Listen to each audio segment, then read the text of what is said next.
President Trump has warned Hamas over reports of new violence in the Gaza Strip. In a post to Truth Social yesterday, the president warned that if Hamas continued to kill people in Gaza, then, quote, we will have no choice but to go in and kill them. The president later clarified to reporters he wasn't referring to U.S. forces, but he said somebody would go in. Now, the comments come as a fragile peace deal between Israel and Hamas is continuing to hold this morning. For more on the situation in the Middle East, I'm joined by CBS News foreign correspondent Ramy Inocencio. Ramy, so what can you tell us about the latest developments there? Yeah, Vlad, well, after that latest threat from President Trump, Hamas has actually reaffirmed that it is committed to this deal, and that included a pledge even to find and to send home what they said all of the remaining dead Israeli hostages in the Strip. There were 19 of them still there after 9 were returned over the course of this week. And this morning, Qatar's Al Arabi TV news channel broadcast what was reportedly live from Khan Yunis to be a search for the remains of one more hostage with dump trucks apparently moving piles of earth. Also in focus is humanitarian aid. This is from the UN, which says that yesterday, 950 trucks went in. And remember, the number that we've been talking about is 600 trucks per day. So it has now surpassed that. And in fact, the UN says that prior to that on Thursday, more than 700 trucks went in as well. But this is where it gets far more difficult because convoys are finding it very hard to get to the north, to Gaza City. They're saying it's because of the roads that are damaged or closed. This is coming in from the south. Also, if you look at it from the north, Gaza City's further to the north, Israel hasn't opened up those border crossings there as well. And in fact, the UN says that thousands of aid vehicles actually have to come in each and every week to address what we have been reporting, malnutrition and famine in the Strip.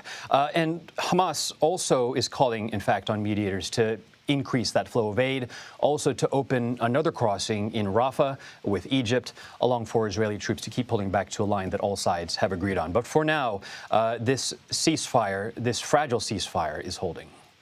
All right, Ramy Inocencio reporting from London for us. Ramy, thank you very much. Israel is telling Hamas it will not compromise on the return of the remaining bodies in Gaza. That includes those of Ella Haimi. He was an IDF soldier who left the family's safe room on October 7th to defend his family. His loved ones are hoping they can finally give him a proper burial more than 2 years later. Joining me now is his wife, Ella Haimi. Ella, thank you so much for being with us. First off, our sincere love to you and your family for what you're going through right now. I wonder if you might share a little bit about who your husband, Tal, was. The idea that he would leave a safe room where presumably you and the family were protected to go out and try to defend more family members. It says a lot about him, but tell us who he was. Hi, yes. Tal, my beloved husband, he was the fourth generation in the kibbutz.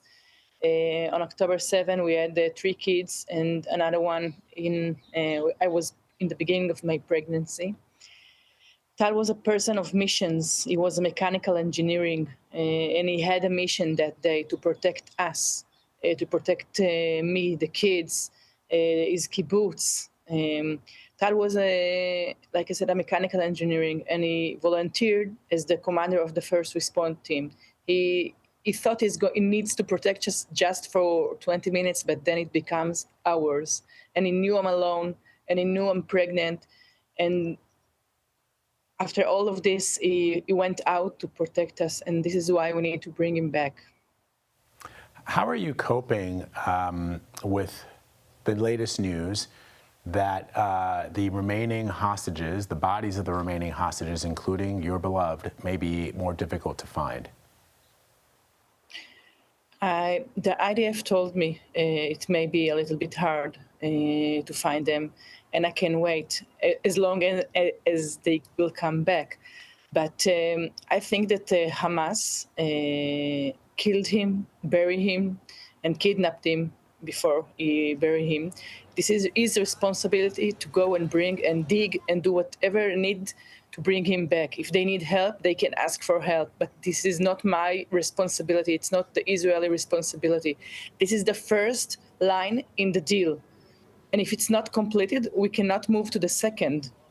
And this is also for the Gaza people, that they can move on with their life and to build again the strip, Gaza Strip. So I don't know why are they waiting. This is some kind of terror, psychological terror, but it is a terror.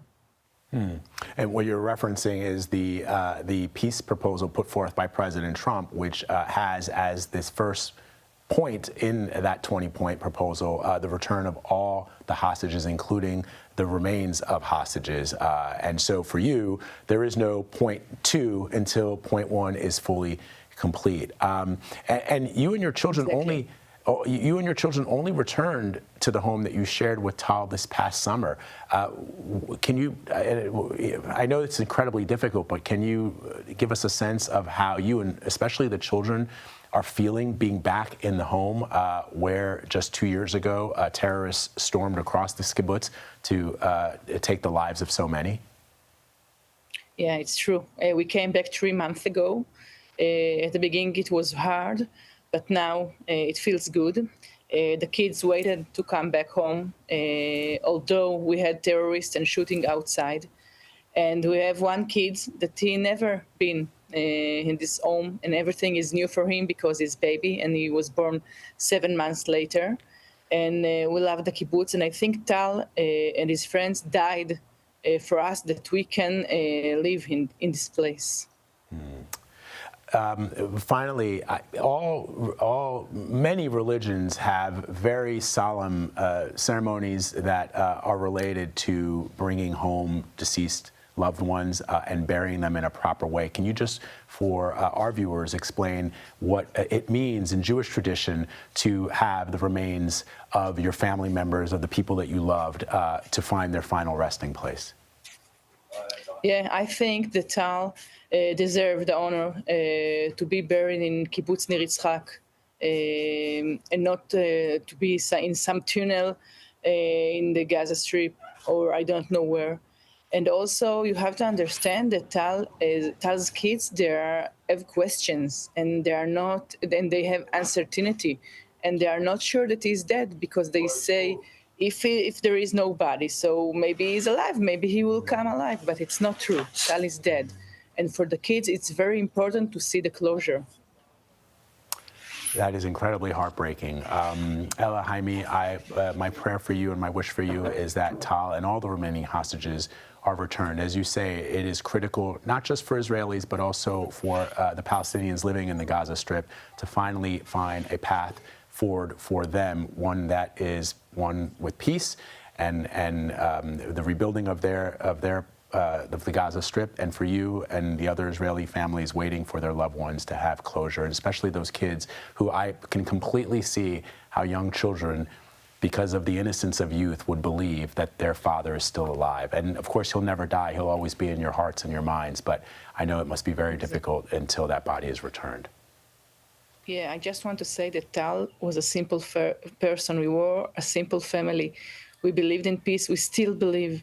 And Tal liked to do sandwiches in the morning, making dinner, reading books before sleeping. Just a regular family lady like you and me. And we just want to live a regular life. Thank you so much for sharing your story with us. I know it was incredibly difficult to do so, and I'm just happy that people are able to hear your story and to hear your plea. And as I said, my wish for you is that Tal is returned to you and the children very, very quickly. Thank you so much.